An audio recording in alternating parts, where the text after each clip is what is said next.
If you're looking for the actual interviews of Alex Holmes, MoneyGram CEO, and Brad Garlinghouse, Ripple CEO, I want to say at the outset here, I am putting links to both of those interviews in the details section below. I'm going to use a title and a thumbnail that is going to be the content, of course, of what I'll be talking about today.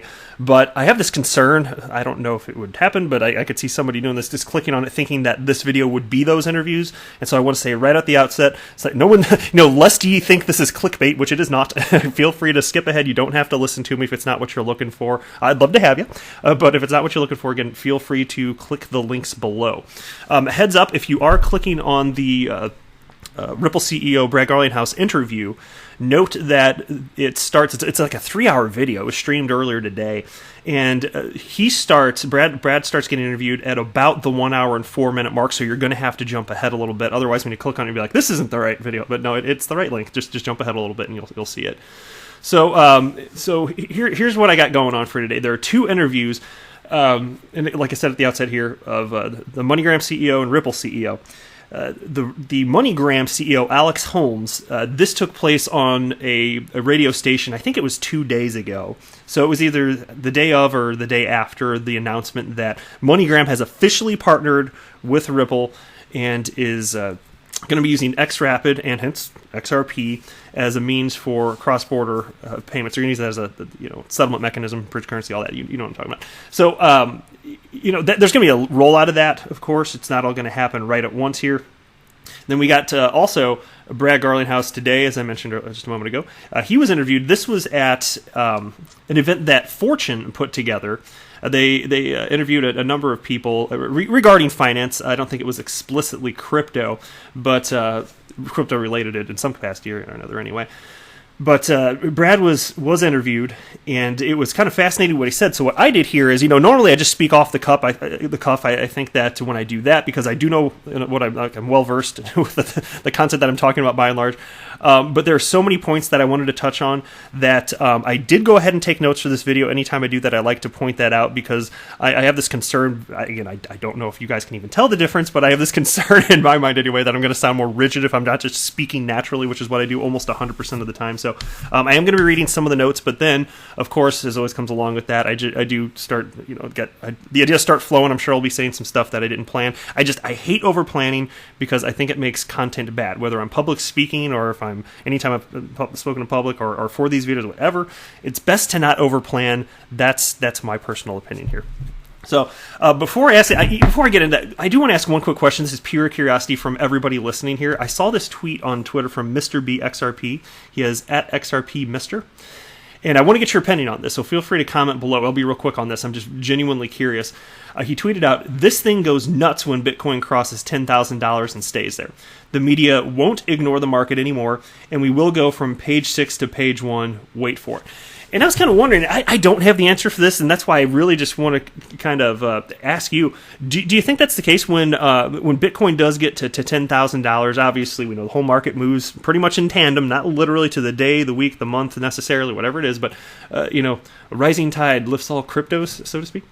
And I wanted to know if when Bitcoin hits $10,000 again, do you think that that's going to be a catalyst for it to go? Because as we sit here right now, Bitcoin currently is at $9,542.67, according to Live Coin Watch. XRP is just a hair over 43 cents. And I'll tell you what I think on this, and I'm not going to pretend to have the answer, so that's not what it is, but I'll just share you my thoughts on this. It's possible that when the Bitcoin price gets to 10,000, maybe I understand that there was quite a psychological effect when it hit that initially towards the end of 2017 for the first time ever it hit 10,000. You know what I think might be bigger? Tell me if I'm off on this, but in my opinion, if I had to guess, and again, 10,000, yeah, that might do something, but I think that when Bitcoin reaches the all-time high that it hit of nearly 20,000, I think that's when you're going to see things get really nuts. Then there's going to be some real FOMO, fear of missing out.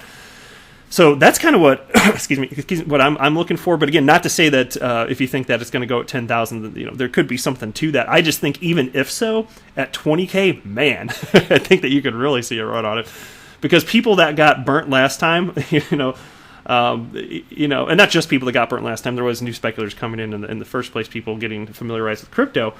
But, they're going to be like, So it crashed, and it's really not dead. It's here. It's just every time this happens, every time there's a huge run up and then it crashes, but then, it's like it rises from the ashes. Every time that happens, it just instills in people further, I guess this isn't going away. And it's not. Of course, it's not ever going to go. Crypto, by and large, I don't know what's going to happen with specific coins, but crypto, by and large, it's here to stay. So, again, just drop a comment below. Just curious what you think. I'm not running a poll or anything, but anyway, so check this out. This is the first interview, and I'm going to link this below. Who is this? So, shoot, I just clicked on an advertisement. Oh, I hate that. Okay, this is from KRLD News Radio 1080. I'm not sure where they are. I actually didn't look it up, but it's some local radio station, presumably somewhere. And they got the CEO of MoneyGram on to talk about kind of their big business plans. They talked about primarily, really, about the news with Ripple and the fact that they are now officially going to be using XRP as a source of untapped liquidity here. And one of the first points that was brought up is, look, MoneyGram is in a ton of retail locations. Every Walmart on the planet, it seems, has them. I don't know if that's literally true. Before I started this video, I Googled it to try and find out, and it wasn't easy, so I just gave up because I was like, I got to record the video. Whatever, it doesn't matter. But MoneyGram is in tons of Walmarts, so regular retailers have broad access to the services that MoneyGram provides. And of course, understand, just because they're in Walmart, it doesn't mean that those retailers, of course, are just going to suddenly start using cryptocurrency. Not directly. They're going to be using it indirectly, but they're not even going to know it. And that's the beauty of this whole thing. You don't have to know anything about cryptocurrency, don't have to know it exists, don't have to touch XRP. And what should happen is ultimately the customer gets a better service at a lower price. As the market will bear this out over many months, years, and so on, that's what we're going to see happen, right? And so Alex Holmes, MoneyGram CEO, cited that on-demand liquidity is very important to their business model. And he cited it's very complex. In fact, he said that the transfer process for funds is clunky. That's the word that he used. And and he's talking about as it pertains to settlement. Now, of course, he did say, and you would expect a good CEO to say this, right? But he said that they're second to none when it comes to their processes in terms of monetary transactions and settlement. But they're doing what they can within the confines of old technology prior to adopting Ripple technology, which is absolutely revolutionary from a technological perspective. And so that's what he's talking about, and it's absolutely a game changer. And again, that's when I was talking about the end user getting the benefits. That's because this is a paradigm shift, and it's hard to understate the importance of this, quite frankly, in my mind. He went on to state that dynamic movement of money with blockchain that's what it's more dynamic as opposed to traditional means transferring money via whether it's SWIFT or whatever through the correspondent banking system. The reason being, there's no need for pre-funded accounts, right? Currently, you must have pre-funded accounts in all sorts of various denominations, fiat currencies around the world. And the sad thing about that, what stinks if you're one of these remittance companies, you have to have the capital dormant just in case you need to use it. So that means that you have to have more than you're necessarily going to need on a daily basis. You have to have that locked away just in case. Otherwise, you can't conduct business. And that's the sad reality of the fractured banking and remittance world today. And so, what XRapid does is it eliminates the need for, or let me say it this way. I'm not saying that there will literally be no pre-funded accounts, because if you look at the way the world works, even if there are businesses that dominate in whatever it is that they specialize in around the world, they almost nobody has 100% market share. Not even if they completely dominate the field that they're in, almost nobody has 100% market share. And so you can look at it in terms of course, XRP isn't it's not a business, but Ripple's business. And in terms of them getting XRP adopted, is everybody going to start using this? Well, look, there's some people that are curmudgeons, they're stuck in their ways, and there may be legitimately some instances where, because of the competitive nature of finance, that at least now in today's environment, it might not make sense for certain corridors. That is possible, and I can flesh that idea out in a different video. It's been a while since I've thought about that concept, but that's been cited by employees at Ripple, and that's why they're really laser focused on the corridors that they think there is the most friction, where they can provide the most help today. But I do think that the more time passes, the more corridors you're going to be seeing XRapid and XRP used. And so that's the route that we're going today. But when the MoneyGram CEO Alex Holmes is saying that this is more dynamic, what he means is it's on tap liquidity. That is what he means by dynamic. You can purchase or facilitate the transactions rather as needed rather than pre-fund. And they fully understand this. It's a game changer. And let me tell you this. I like how this guy worded what I'm about to tell you here. He was talking about, and we all know this, right? So we've all heard Ripple say, with the combination of XCurrent and XRapid, that financial institutions, banks, you can see savings of upwards of 70%. And a big chunk of that is because you're eliminating human labor facilitated with the clunky transactions, right? As Alex Holmes said, clunky transactions. You don't need that human labor, whether it's the messaging system XCurrent helps on its own, but when you pair that up with XRapid, which is the settlement portion of this technology, that's where you get this kind of mind-blowing savings here. And so, in a competitive world, of course, if the cost of conducting business in that capacity is reduced, well, what do you think is going to happen, right? Those savings get passed along to the consumer, and that is ultimately what will happen. And so I like how he worded this. He said in this radio interview that theoretically there will be lower prices thanks to XRP. So he didn't come right out and say it. And let me tell you why I think that is. All right, anytime there's a new technology, whatever it is, or a new product, a new way in which businesses can compete with one another, initially when it happens, there's going to be a first mover. And when you're the first mover, there is not as dramatic a need to substantially reduce costs. So what you can do is that you got really two options. You can reduce what you're charging customers in order to try and onboard more customers, get them using their service and appeal to them. Or what you can do is you can pad your margins if you're a business. So if you're MoneyGram, maybe you don't change your price because the customer isn't even going to know what's happening anyway, and then you're just really, really, really padding your margins. You're releasing the dormant capital that you no longer need for these pre-funded Nostro accounts. So it's one of two things, or maybe a blend, because what you can do if you're MoneyGram is you want to offer savings, but you do kind of want to pad your margins too. And if the competitive nature is such that almost nobody is using XRapid today because it is such a new technology and customers are still being onboarded right now, and proactively, seriously, Ripple's killing it doing this. But what's the incentive? Why do you want to give up margin if you don't need to?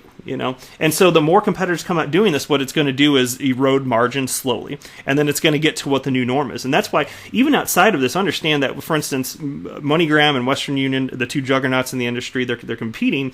Well, understand that there's only so much margin that can be given up in order for both of these companies to exist and pay their staff and provide the valuable service that they are providing. Because understand, the service they're providing, it's genuinely valuable. It's not their fault that it's clunky. I mean, it will be if they don't move forward with changing technology. But prior to blockchain technology, quite simply, there was no solution in the entire world. There was no solution for the fractured banking system. Not until blockchain came along, and then Ripple's positioning XRP to fill the void that needs to be filled and fix the problem. So understand that even without blockchain, the margins are what they are. But again, when there's new technology, margins are greater, and they will slowly be eroded as there's more competition over time. And that's what we're going to be seeing. So when he says theoretically customers will see lower pricing, I get what he means. And they will see lower pricing as it unfolds. And you will see prices for customers in terms of remittances. It's just going to keep going down and down and down and down. The good news is, in the interim, they're going to get the service side pretty much immediately. That said, not literally everywhere. And why would that be? Well, if XRapid is fast and XRP is fast, why wouldn't they get the increased service if MoneyGram is using XRapid on a large scale? Well, understand that corridors are still being developed. And that's the reason why. So the corridors that exist where MoneyGram is able to facilitate those transactions, well, yeah, of course. They're going to get those the faster transactions right away. They're like, wow, that was blazing fast, and they're not going to know why. And that's fine. But that's not the case for every corridor yet. But I think it's coming. We're seeing real-world adoption right before our very eyes. You're seeing market makers jump in to facilitate these transactions. Those are separate business models where those money makers are making fees on the buying and selling of XRP, not explicitly from holding it, and that will absolutely affect the supply and demand situation as it pertains to XRP. There will be less XRP available on the market as market makers. Jump in and start their businesses, and they're trying to make money just with the buying and selling of XRP. And so that's the kind of ecosystem that we're looking at here. Very nascent stages, but cool nonetheless. All right. Last point I wanted to state regarding MoneyGram CEO points here. With RippleNet, more access to more partners as banks and financial institutions come online, says the CEO. So the point here is Alex Holmes, CEO of MoneyGram, is not viewing the other companies getting on board on RippleNet. He's not viewing them as competitors, not explicitly or not exclusively. Maybe that would be a better word to use, because he was directly asked, is this a sweetheart deal where it's exclusive and only MoneyGram gets it? And Alex Holmes said, well, no, Ripple's already been working with other banks, and they have all sorts of deals in place, and they're working on more, and so on and so forth. And he went on to say, though, and this shows how big picture I think this Alex Holmes guy is, and I think how he gets it. He views the rest of the world onboarding Ripple technology on their own platforms. He views that as positive. He thinks that the network effect is going to benefit his platform. As essentially, a lot of what's going to happen is as more financial institutions jump on board here, and exchanges and everybody else, there's more access to more corridors where you no longer need to have pre-funded accounts. And so he's viewing all the other businesses that are jumping onto RippleNet quite frankly as business partners. That's what he said in the interview. That's how he's viewing this year. And now let's move on to Brad Garlinghouse's comments here. This is, again, from a event that Fortune put together. And, again, it was streamed, according to this page, about 8 hours ago. And he was interviewed by, of course, a Fortune employee here. And let me look at my notes here. All right. Check that. So the Fortune guy, he started by noting MoneyGram stock was up after the announcement of Ripple partnering with MoneyGram. It said MoneyGram stock is up 168%. And XRP, quote, barely moved. That says the Fortune editor, and he's right. It barely moved. I don't know, it was a few cents or whatever. The reason for that, seriously, I know what the reason is. We're in an irrational market in terms of crypto. The vast majority of the price action that we're seeing with XRP and pretty much every other crypto, it's just because crypto moves in tandem with the speculation associated with Bitcoin here. It's not, there is certain utility, of course, with XRP right now, because there are customers live with XRapid, but it's such a small percentage in terms of transactions relative to the speculators like you and me who are purchasing, and also selling XRP. And when you're talking about the stock market, it's a much more mature asset class, right? And so when people are speculating within that particular asset class, it's more news driven. But let's just be real. And in terms of crypto here, people are buying and selling Bitcoin on a whim. A lot of it has to do with pump and dump schemes because of whales. I think we all know that to be true, right? So it's not surprising to me. Look, at some point, utility will win the day. We're just not there yet. That's the reality of it. And so don't be sad for that. It's not a big deal. It's only 2019. You're going to look back in like 5 or 10 years and be like, yep, That's what I think anyway. I think as you continue to see real-world adoption, there will be a handful of winners in the crypto world. And I think XRP is going to be one of them in a very big way. And that's why I've said before, although I do not make price predictions, I'm willing to talk about the potential long-term without putting a time frame on it. And I see no reason at all that XRP can't have a market cap in the trillions one day. I genuinely believe that. If somebody thinks that's nuts, then we need to talk about the net inflow of cash that's required to make that a reality, because it's not that much. You don't have to put trillions of dollars in to the XRP asset in order for it to have a market cap valued in the trillions.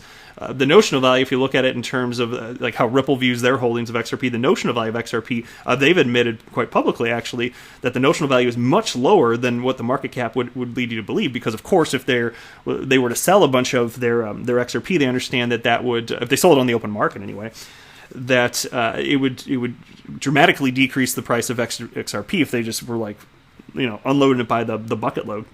And so that's why the notional value, when they're considering the valuation of their company internally, they do take that into consideration, which is the reasonable thing to do. Of course, they're very responsible, and they're not pretending that they have X number of billions just because their XRP market cap, based on the market cap, it leads you to believe it's worth that. It's just not. But that's okay. There's nothing wrong with that. That's just kind of a fact of life. All right. Next point here. Brad made this point, and I think this is fascinating, and I think it's true. he was talking about basically the evolution, if not revolution, of cryptocurrencies. And he was talking about the original use case. He made the point that he believes that Silk Road was the original use case for cryptocurrencies. And then it moved on to speculation. And he says now we're moving into the utility phase. And he says that must occur, or else there's really no reason for it to exist. And for those of you that don't know, I mean, probably everybody knows, just in case, Silk Road was a website. I think it was on what is technically known as the dark web. And illicit materials, products were sold on what is called Silk Road. And it was called Silk Road. It no longer exists. And Bitcoin was used to track it, which is hilarious to me in hindsight, because, guys, is there a worse way to like try and hide your transactions than to use Bitcoin? Bitcoin is not anonymous. It's sway to anonymous. Okay, you can absolutely track, like, if you, okay, fine, somebody's name isn't linked to it, but you can absolutely track the movement of money from one place to the next. Like, if you want to do, I'm not encouraging this, but if you want to do some illicit activities, use paper money, okay? That's a real great way to not be tracked right there. But no, using Bitcoin, absolutely not. It's not a privacy coin, all right? It just isn't. So it's kind of silly to me. But people didn't realize that early on, in the early days. They were like, oh, Bitcoin? I can't track this. Well, you're wrong. It can be tracked. And people did get in trouble. And the creator went to jail. I can't remember. He got a crazy term. I don't know if it was like a life term or something like that. But he's gone for a long time. But they were really trying to make an example of him, clearly. But no, Brad's got a good point, and we're entering the utility phase right now. It's just it does take a while to get there. And Brad is famous for saying on more than one occasion that this is in terms of adoption of Ripple's technology, Xcurrent and Xrapid, this is kind of like a crawl, walk, run type of situation. He didn't say that in this interview, but he said it a number of times. And I think that it was him that said, if not, it was some other Ripple employee. I'm just trying to pull from memory here. But somebody said that they consider us, and it's all opinion anyway, but we're no longer in the crawl phase. We're in the walk phase. Like, hey, we got some momentum. This is a real thing. We're getting some traction. And when do we get to the run phase? I think when the adoption, I don't have specific figures for it. I'll just say that when the adoption of this technology, Ripple's technology, is increasing at just an obviously insanely exponential rate, when it increases at an exponential rate, there'll just be a point where there's no denying it. They're running.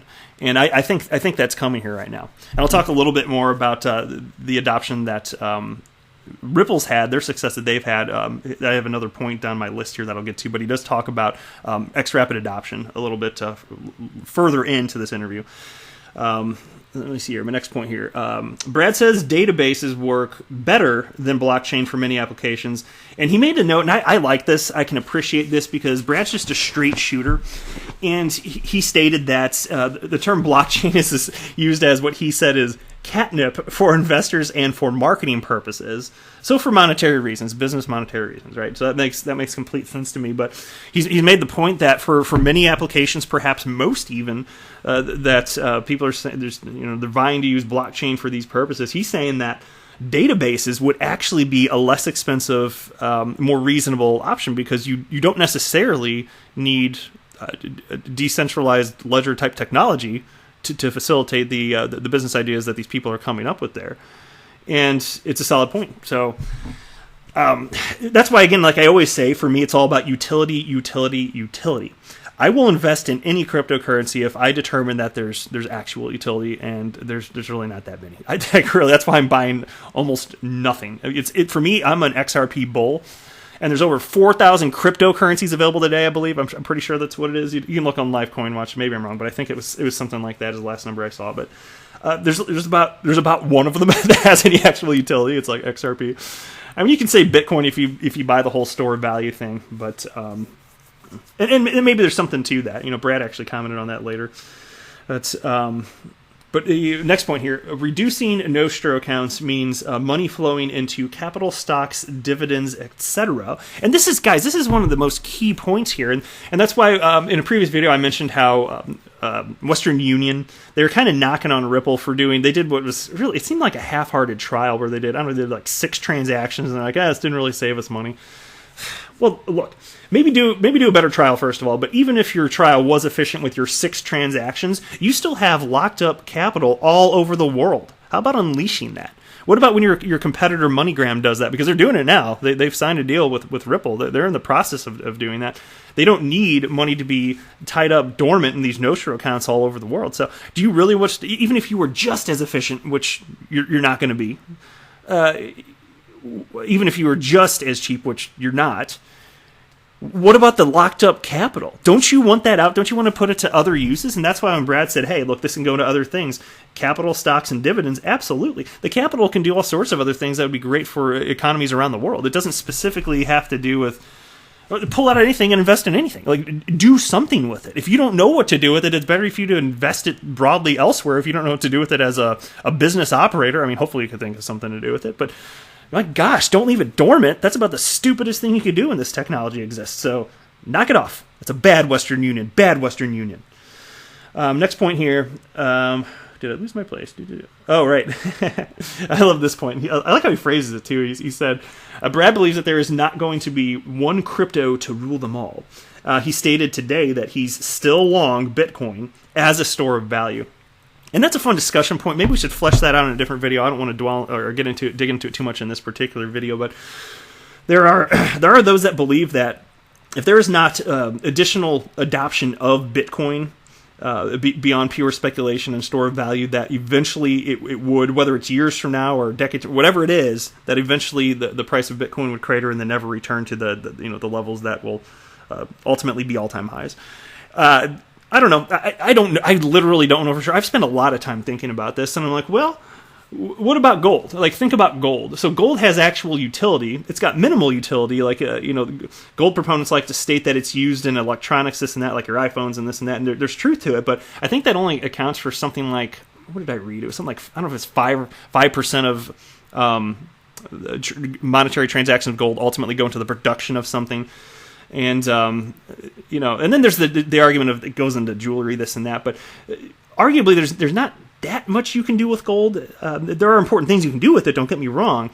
And so there are some things you can do with Bitcoin right now. There is some actual utility, as in some people are literally using it to pay for stuff. It's just a really small fraction of people, but there is technically utility there, even with slow, clunky Bitcoin, right?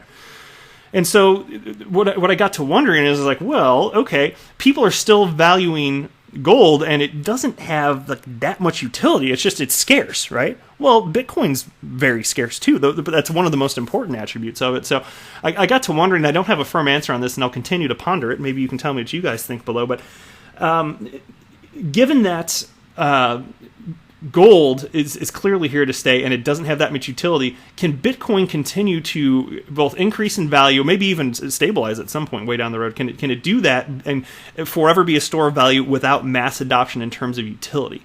That's the question right there. And I don't for sure know the answer, but a lot of people are making the case that the answer is no, because Bitcoin can't scale and Lightning Network doesn't work. We'll see if it ever does work widely one way, but even then it requires pre-funded accounts. Does that sound familiar?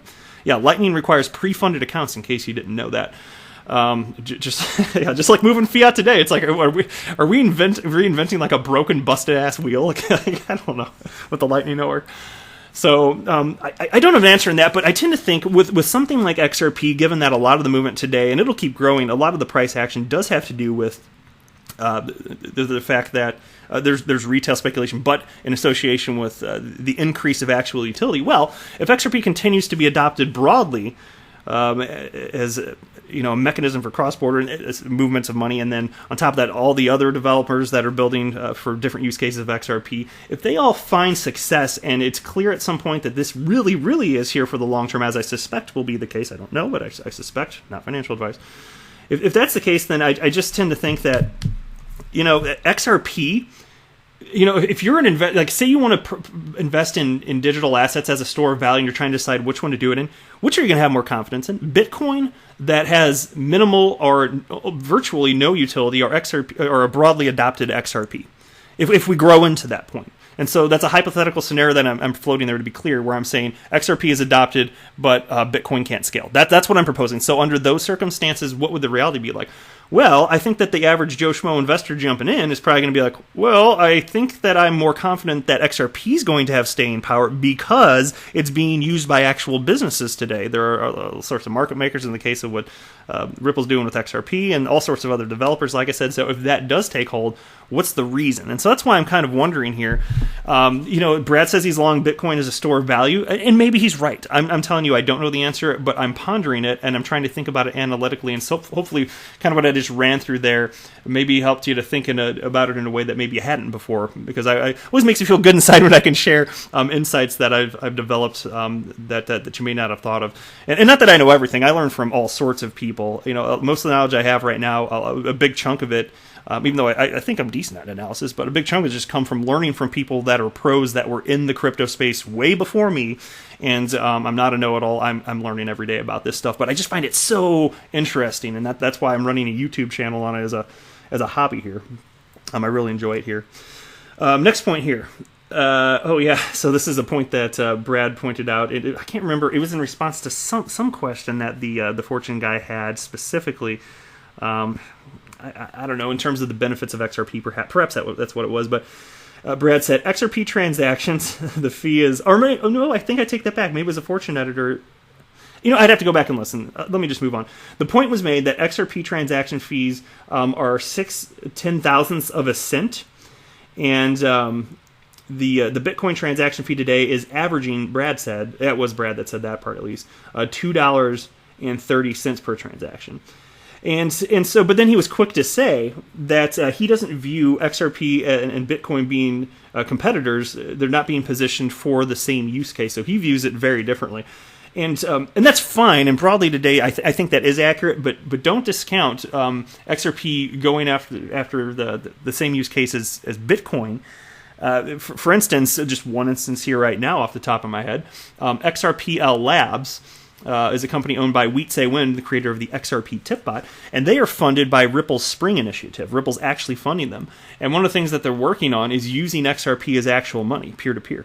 And so they're building technology on top of the XRP ledger to make that a reality. So, and the cool news there, XRP is already fast and it's already cheap to move. It doesn't have those layer 1 problems that you have with Bitcoin. And so in terms of adoption, maybe XRP has a better shot, right? And that's not the use case that it's widely known for. It's pretty much all Ripple. That's what most people know anyway, right? But there are so many other use cases that we're going to see developed over time. And who knows how it's going to pan out. But XRP doesn't have to be everything to all things to all people, and it won't be, because all blockchains have different attributes, right? And all users of crypto have different desires to one degree or another for what they're looking for in a blockchain. So it stands to reason that you're not going to have one coin to rule them all, as Brad has aptly stated here. Right? Brad went on to note that the entry point for customers, of course, is Xcurrent. But that's all that's doing is engaging a quicker messaging system for fiat to fiat transactions. So it's not sourcing XRP as a source of liquidity, and that's important. I don't mean to undermine like the importance of that, or but he was pointing out that's the beginning of the onboarding process. Once you get the customer on, because they're going to have the option. And remember, I cited this in a very recent video that it's going to be super easy for customers of Xcurrent to get quotes in real time of the cost between moving money the old-fashioned way via Nostro Vostro accounts versus using XRapid and thus XRP as a mechanism for settlement and a source for untapped liquidity. There's these quotes that are on RippleNet now, and that's a development I cited in a very recent video, where if you're staring at one or both of them, you look at one and then you look at the other, which are you going to choose? Because if you're not onboarded with XRapid at that point, but you got the quote in front of you, don't you think you kind of might want to move on that so that it costs less? Because if there are corridors that are set up by Ripple, and they still need to develop a ton of corridors, like we're very early here, most corridors you can't even do this yet, but if there is a corridor where you can use it, why wouldn't you? If it's a better product at a better price, it delivers a better customer experience, of course it's going to get used, right? And that's why the utility matters here so much, right? Brad went on to point out that XRapid it's only been live within the market for 8 months. Now, I know it was it must have been summer of 2017 when the beta version of XRapid was released. It wasn't until the beginning of October of 2018 that it actually came to market in a production version. And Brad stated today that they have, again, today, 10 to 15 customers using XRapid in production. And I'm not sure why I said 10 to 15. If you didn't know the exact number, I could understand if he said like 14 or 15, but I was like, that's kind of a disparity. So I'm not sure why that is, or if it's perhaps because they're signing a bunch of customers today and he literally doesn't know what the number is. I'm not sure. But isn't that cool for a company in Silicon Valley to roll out a beta version of a product and then go into production roughly a year later and then to land 10 to 15 production contracts? That's astonishing. This is major technology, and there are a lot of psychological barriers for companies that are already in the remittance industry, all sorts of banks and financial institutions. They've been like, I can sympathize with them. It's not that they don't want the best for their businesses. It's kind of a scary prospect, because what if something goes wrong that you couldn't foresee? So I totally respect where they're coming from. But that's why I'm also saying here, the fact that they've even got 10 to 15 customers, that's amazing. Wait for the exponential growth. I think it's coming. And I've got another comment on why. You're going to hear that in a second too. But the next point I wanted to make is, oh man, this is just fascinating to me. One of the largest Canadian banks, Brad didn't want to name who it was apparently, but he was talking to whoever's running the company, I guess. One of the largest Canadian banks exited their correspondent banking relationship with Brazil very recently because there wasn't enough demand, right? And so now they're using a correspondent bank in between to facilitate those transactions. So it's just, it's just one more notch in the chain. It's one more link in the chain, rather, making things that much more fractured. And nothing against the Canadian bank for doing that, of course. Presumably they made a wise business decision. I don't have the specifics, but if there's not demand, there's not demand. Because how much money are you going to keep tied up if people aren't using it? You can better use that money elsewhere. And if that means that there's a more costly transaction for that particular corridor, perhaps if you're the Canadian bank, you think it's better to free up that capital rather than, freed up and then move to having an intermediary facilitate those transactions for you, even if it does mean that your customers are going to have to pay a higher price. And that's the crazy thing about this all, but it's the reality today. And what we've seen, actually, I wish I had the numbers saved up in my noggin here, but I do know that there's actually, in the recent years, there's been actually a decline in the number of bilateral banking relationships. Can you believe that? So it's getting more and more fractured, and there are reasons for that. That I can't recall off the top of my head. I'd have to research that again. It's been a long time since I've thought about that topic, but I do know that they've been diminishing. And anytime you do want to develop a new banking relationship, on average it takes something like 8 months, I believe, is what I heard. So even if you're going to start trying to create those new types of connections, it's a long, long, long process. So you got your work cut out for you, I'll tell you that right now, right? And this is my favorite quote. I kind of wanted to tease this at the beginning of the video, but I forgot to do it, but it's such a cool freaking quote.